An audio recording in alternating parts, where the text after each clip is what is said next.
Salah satunya adalah seorang pria yang menggunakan hoodie berwarna abu-abu. Dia berjalan seorang diri sambil menundukkan kepala, lalu perlahan menghilang dari pandangan pasangan tersebut.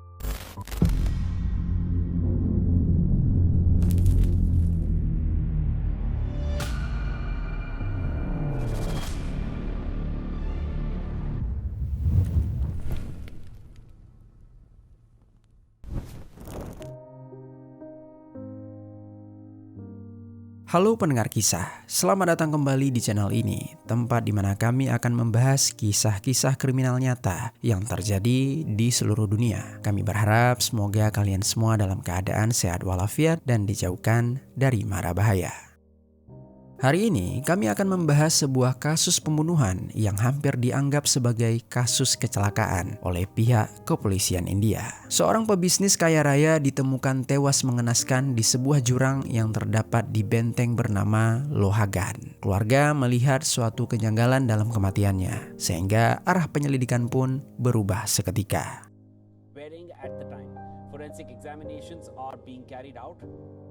Apakah kejanggalan itu dan bagaimana kronologi selengkapnya? Mari kita bahas kisah di baliknya. Di kota Pune yang terdapat di negara bagian Maharashtra, India, tinggallah seorang pria berusia 26 tahun yang bernama Ketan Agarwal. Ketan merupakan putra dari Vishal Agarwal, seorang direktur Success Group, yaitu sebuah perusahaan pengembang properti ternama di kota tersebut. Sejak kecil, Ketan dibesarkan dalam sebuah keluarga yang menjunjung tinggi pendidikan, kerja keras, dan tanggung jawab terhadap bisnis keluarga.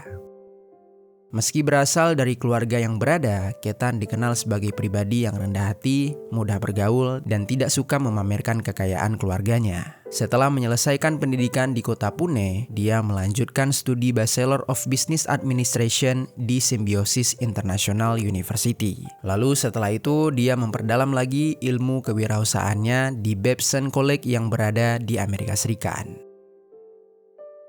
Sesudah itu, sepulangnya dia ke negara India, Ketan bergabung sebagai direktur di perusahaan keluarganya dan dipersiapkan untuk meneruskan bisnis sang ayah. Di balik kesibukannya sebagai seorang pembisnis muda, Ketan memiliki hobi yang sangat dia cintai, yaitu trekking dan mendaki benteng-benteng bersejarah di negara bagian Maharashtra. Baginya mendaki bukan sekedar olahraga, tetapi itu juga menjadi cara melepas penat dari rutinitas pekerjaan. Media sosialnya dipenuhi foto-foto perjalanan ke berbagai pegunungan dan benteng bersejarah. Hampir setiap kali memiliki waktu luang, dia selalu mencari tempat baru untuk dijelajahi. Namun dari semua lokasi yang pernah dia kunjungi, benteng bernama Lohagan adalah favoritnya. Benteng di atas perbukitan itu menawarkan pemandangan lembah yang indah dengan jalur pendakian yang cukup menantang. Ketan telah beberapa kali mendaki ke sana dan selalu ingin kembali. Lalu di sisi lain, keluarga Agarwal sendiri juga telah menjalin hubungan dekat dengan keluarga bermarga Goyal selama sekitar 35 tahun. Kedua keluarga sama-sama berasal dari kalangan pebisnis, sehingga hubungan yang terjalin akhirnya berkembang menjadi rencana untuk menyatukan kedua keluarga melalui suatu pernikahan. Pilihan mereka jatuh kepada Sial Goyal, putri seorang pengusaha di bidang perdagangan buah-buahan kering. Saat itu Sia baru berusia 20 tahun. Keluarga Agarwal sempat menganggap usianya masih terlalu muda untuk menikah. Namun setelah beberapa kali berdiskusi, kedua keluarga sepakat melanjutkan hubungan tersebut ke jenjang yang lebih serius. Seiring waktu berjalan, Ketan mulai mengenal Sia lebih dekat. Dia terus berusaha membangun hubungan itu dengan sungguh-sungguh. Sebagai sosok yang hangat dan penuh perhatian, Ketan percaya perjodohan tersebut bisa menjadi awal kehidupan rumah tangga yang bahagia. Singkat cerita, pada tanggal 11 Februari 2026, kedua keluarga menggelar acara pertunangan yang berlangsung meriah. Foto-foto mereka diposting di media sosial dan dipenuhi ucapan selamat dari kerabat maupun rekan bisnis. Di mata banyak orang, mereka adalah pasangan yang tinggal menunggu waktu untuk menuju ke jenjang pernikahan.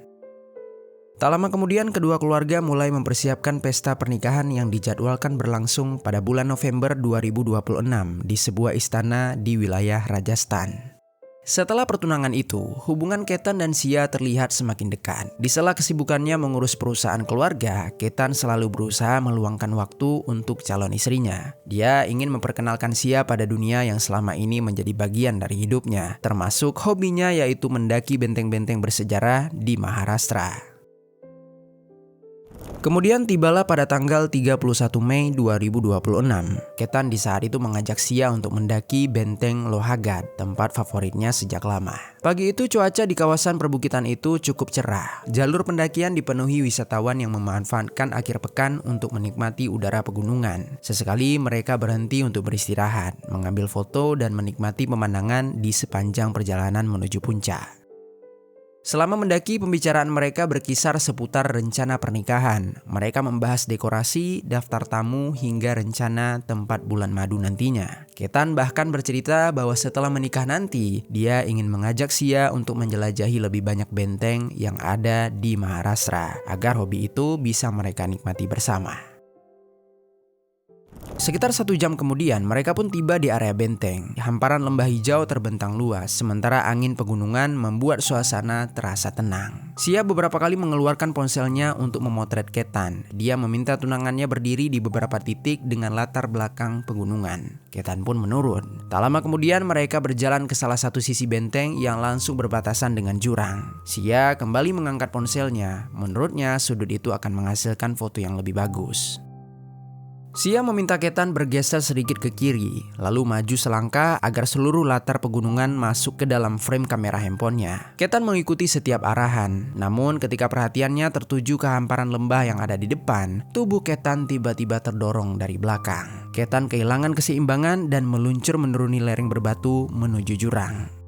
Dalam hitungan detik, kedua tangannya berusaha meraih apapun yang bisa dia genggam. Beruntung, semak liar yang tumbuh di lereng itu berhasil menahan tubuhnya sebelum terjatuh lebih dalam. Dengan susah payah, Ketan akhirnya berhasil memanjat kembali ke atas. Nafasnya masih tersengal saat Sia berlari menghampirinya sambil menangis. Dengan suara bergetar, Sia mengaku melihat seekor ular yang berada sangat dekat dengan kaki Ketan. Karena panik, dia pun mengaku spontan mendorong tubuh Ketan agar menjauh dari ular itu tanpa dia sadari bahwa tepat di depan Ketan terdapat jurang.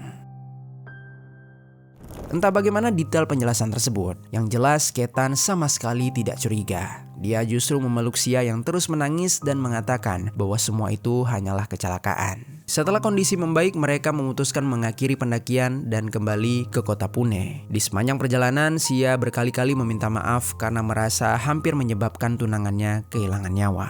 Namun Ketan tetap berusaha menenangkan Sia dan mengatakan siapapun mungkin akan melakukan hal yang sama jika dia panik. Sesampainya di rumah, Ketan menceritakan kejadian itu kepada keluarganya. Tetapi karena penjelasan Sia terdengar masuk akal, keluarga pun menganggap kalau itu hanyalah sebuah musibah. Singkat cerita, beberapa hari setelah kejadian itu, Ketan kembali menjalani aktivitas seperti biasa. Luka-luka akibat terjatuh perlahan pulih, sementara insiden di benteng Lohagat tidak lagi menjadi pembahasan di antara dirinya dan juga Sia.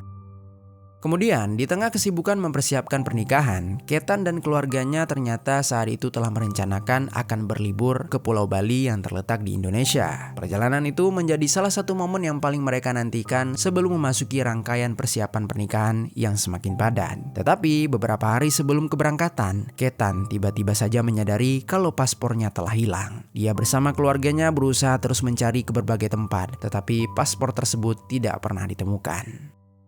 Karena waktu keberangkatan semakin dekat, rencana liburan ke Bali akhirnya terpaksa dibatalkan. Meski sempat kecewa, Ketan tidak terlalu mempermasalahkannya. Dia merasa mungkin paspornya hanya terselip atau benar-benar hilang.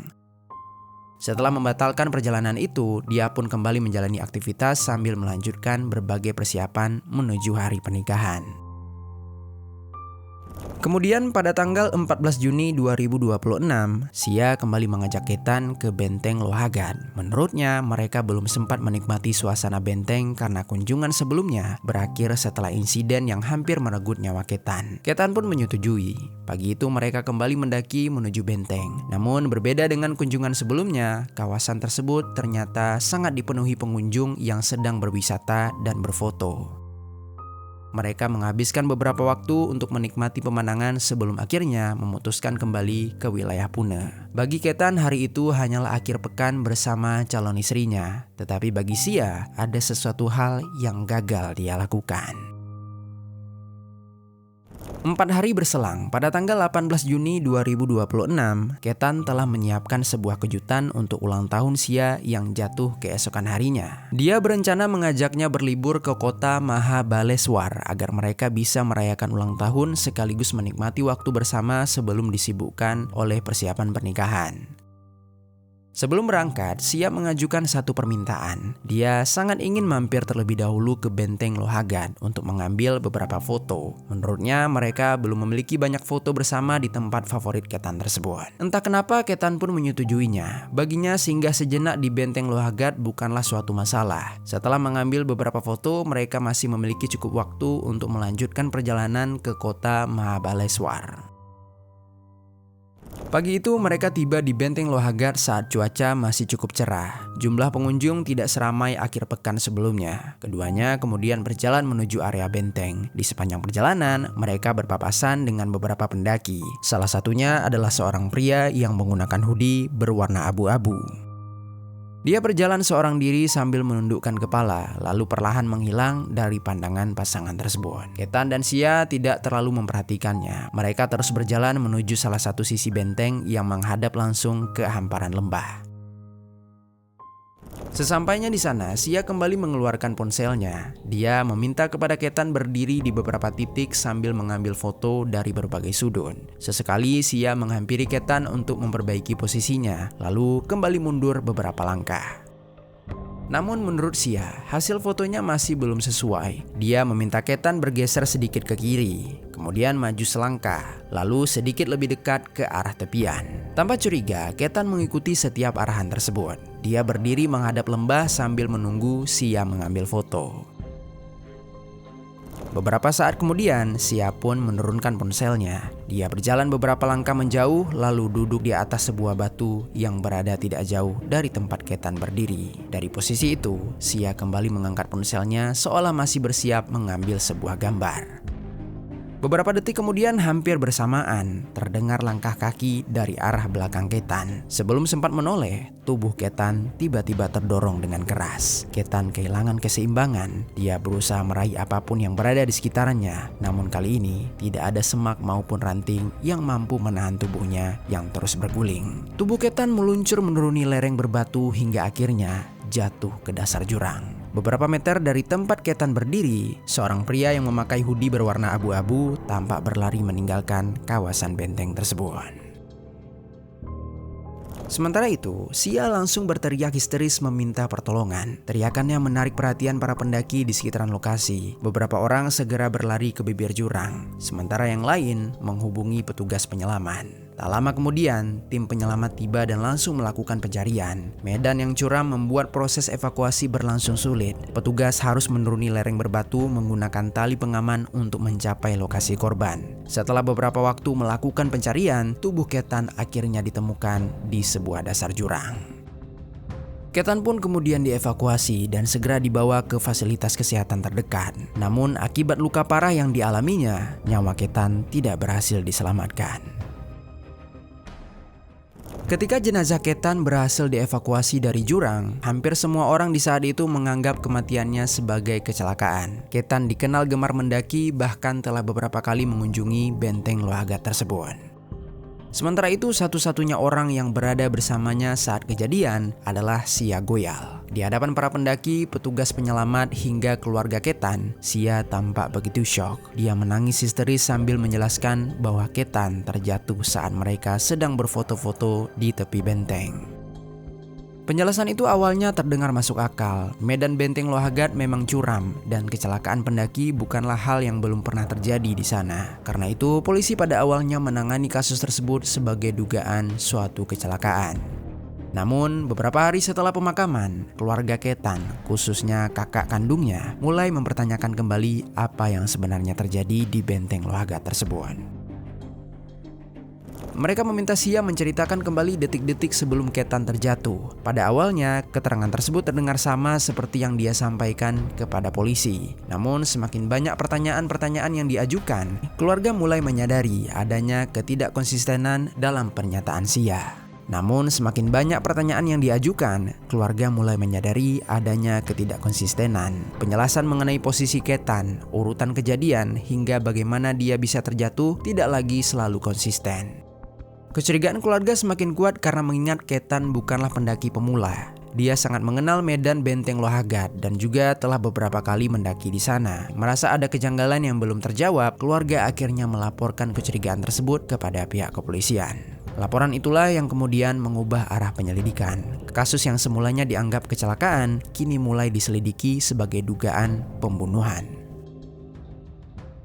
Penyidik kemudian memeriksa kembali seluruh aktivitas Ketan dalam beberapa minggu sebelum kematiannya. Mereka memeriksa riwayat perjalanan korban serta meminta keterangan dari keluarga, teman, dan orang-orang yang terakhir berinteraksi dengannya. Di tengah penyelidikan muncul satu informasi yang langsung menarik perhatian. Keluarga mengingat bahwa sekitar 2 minggu sebelum meninggal, Ketan pernah pulang dengan luka gores di tangan dan kakinya. Saat itu Ketan bercerita bahwa dirinya hampir jatuh ke jurang ketika mendaki Benteng Lohagat bersama Xia. Menurut pengakuan Ketan, Xia tidak sengaja mendorong dirinya karena panik melihat seekor ular yang berada di dekat kakinya. Saat itu keluarga mempercayai cerita tersebut dan menganggapnya sebagai kecelakaan yang nyaris merenggut nyawa Ketan. Namun setelah kematian itu, insiden tersebut kembali menjadi perhatian penyidik. Polisi kemudian memastikan waktu kejadian tersebut. Hasilnya menunjukkan bahwa peristiwa itu terjadi pada tanggal 31 Mei 2026, hanya 18 hari sebelum Ketan ditemukan tewas di lokasi yang sama.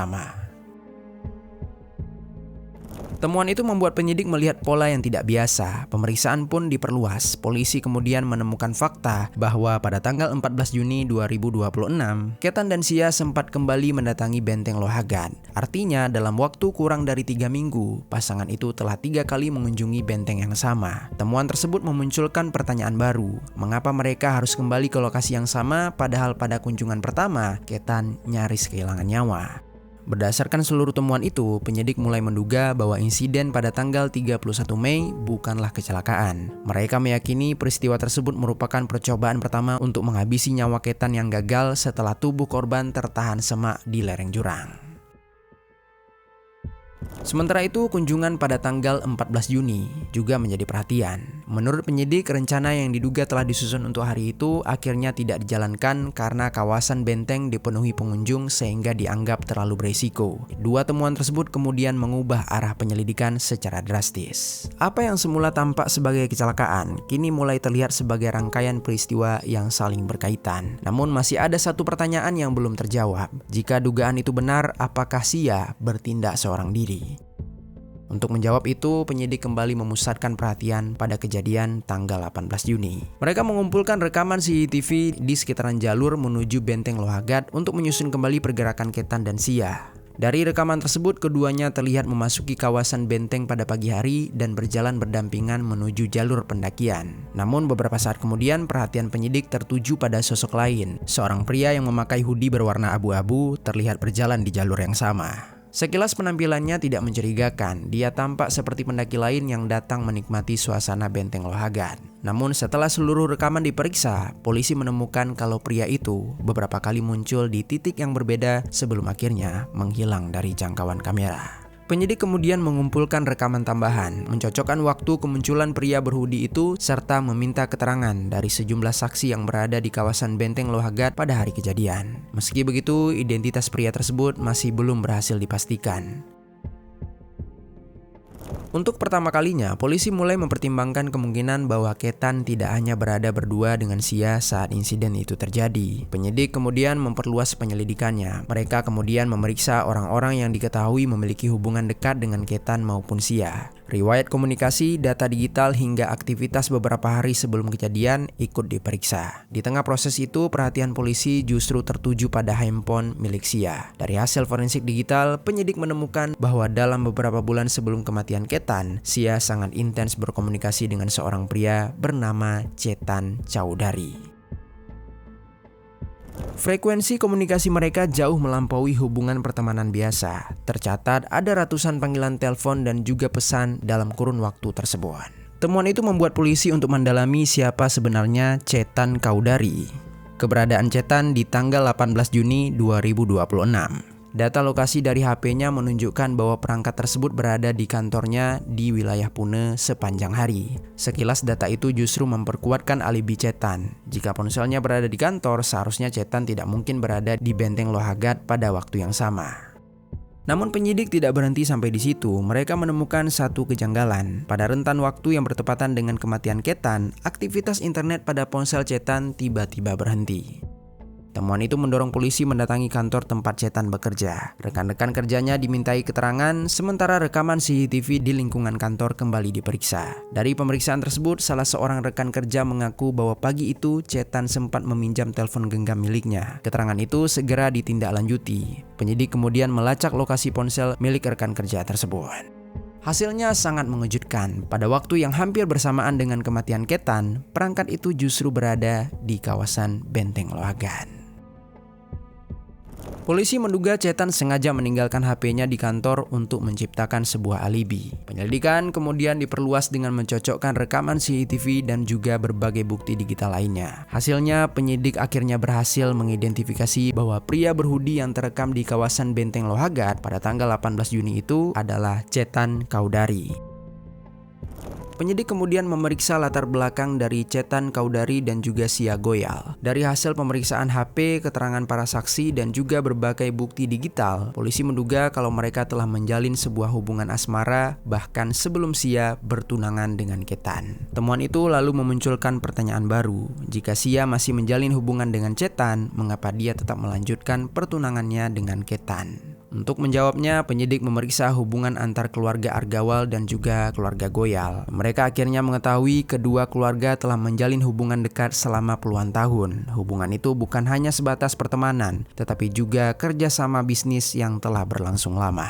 Oleh sebab itulah, pertunangan Chetan dan juga Sia mendapat dukungan penuh dari kedua keluarga. Membatalkan pertunangan bukanlah keputusan yang mudah. Selain berpotensi mempermalukan kedua keluarga, keputusan itu juga dikhawatirkan merusak hubungan bisnis yang telah dibangun selama bertahun-tahun. Berdasarkan seluruh temuan yang dikumpulkan, penyidik menduga Sia sebenarnya tidak lagi ingin melanjutkan pernikahan dengan Chetan. Namun di sisi lain, dia juga tidak menemukan cara untuk mengakhiri hubungan tersebut tanpa menimbulkan konsekuensi besar bagi keluarganya.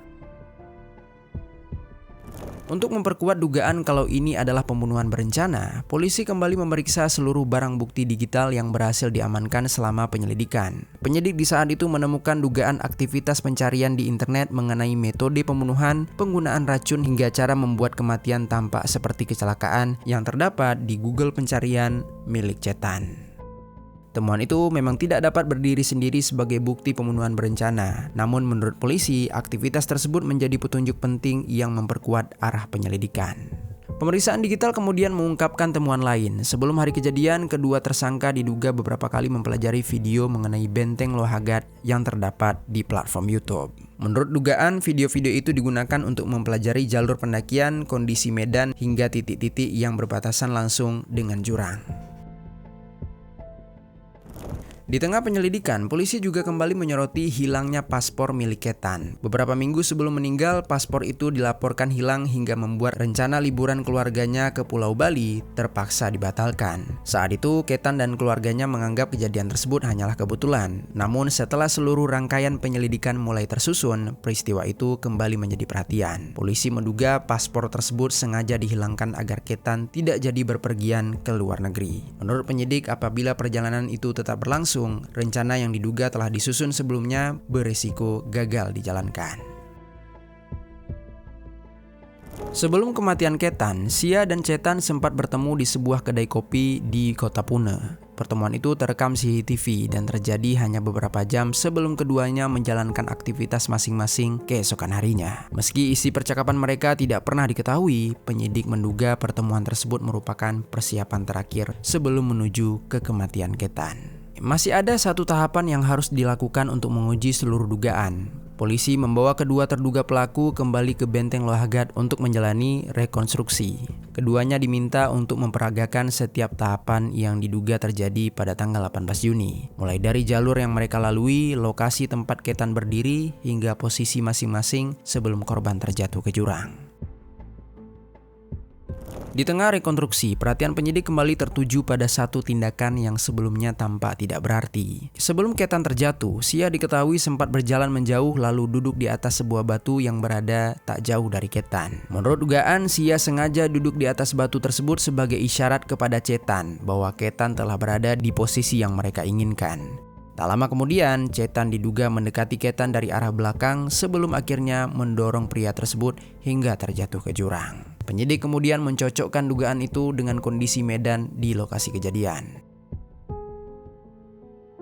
Merasa telah memiliki bukti yang cukup, polisi akhirnya menetapkan Sia Goyal dan juga Cetan Kaudari sebagai tersangka dalam kasus ini. Keduanya ditangkap untuk menjalani proses hukum lebih lanjut. Setelah rekonstruksi selesai, penyidik melengkapi berkas perkara dengan mencocokkan seluruh keterangan saksi, hasil pemeriksaan forensik, rekaman CCTV, barang bukti digital, serta hasil olah TKP. Seluruh temuan tersebut kemudian diserahkan kepada jaksa sebagai dasar untuk melanjutkan proses hukum. Polisi menjerat Sia Goyal dan Ceta Kaudari dengan sejumlah pasal dalam Bharatiya Nyaya Sanhita atas dugaan pembunuhan berencana dan juga tindak pidana lain yang berkaitan dengan kasus ini. Nantinya, apabila dakwaan pembunuhan berencana berhasil dibuktikan di persidangan, Sia Goyal dan Cetan Kaudari mungkin akan dapat menghadapi hukuman penjara seumur hidup hingga hukuman mati sesuai ketentuan hukum pidana yang berlaku di negara India. Namun, hingga saat video ini dibuat, pengadilan belum menjatuhkan putusan apapun, sehingga nasib keduanya masih menunggu vonis hakim. Dengan berakhirnya penyelidikan, misteri di balik kematian Ketan akhirnya perlahan terungkap. Bagi keluarga Argawal, berakhirnya penyelidikan bukan berarti mengakhiri kehilangan yang mereka rasakan. Ketan Argawal bukan hanya kehilangan nyawanya, tetapi juga meninggalkan berbagai rencana yang belum sempat dia wujudkan. Pernikahan yang telah dipersiapkan, kehidupan baru yang dia impikan, hingga masa depan yang telah dirancang bersama keluarganya. Semua itu berakhir pada tanggal 18 Juni 2026. Selain itu, kasus ini juga memicu perbincangan luas di negara India. Banyak pihak menilai tragedi ini menjadi pengingat akan pentingnya keterbukaan dalam sebuah hubungan. Ketika sebuah hubungan dipertahankan karena tekanan keluarga, rasa sungkan, atau takut mengecewakan orang lain, persoalan yang seharusnya dapat diselesaikan sejak awal justru berisiko berkembang menjadi masalah yang jauh lebih besar. Pada akhirnya, apapun putusan yang dijatuhkan pengadilan nantinya, tidak ada hukuman yang mampu mengembalikan kehidupan Ketan kepada keluarganya. Yang tersisa hanyalah kenangan, serta pelajaran bahwa kejujuran akan selalu menjadi pilihan yang lebih baik daripada kebohongan yang pada akhirnya menghancurkan begitu banyak kehidupan. Sekian kisah hari ini, mudah-mudahan ada pelajaran baik yang dapat kita ambil.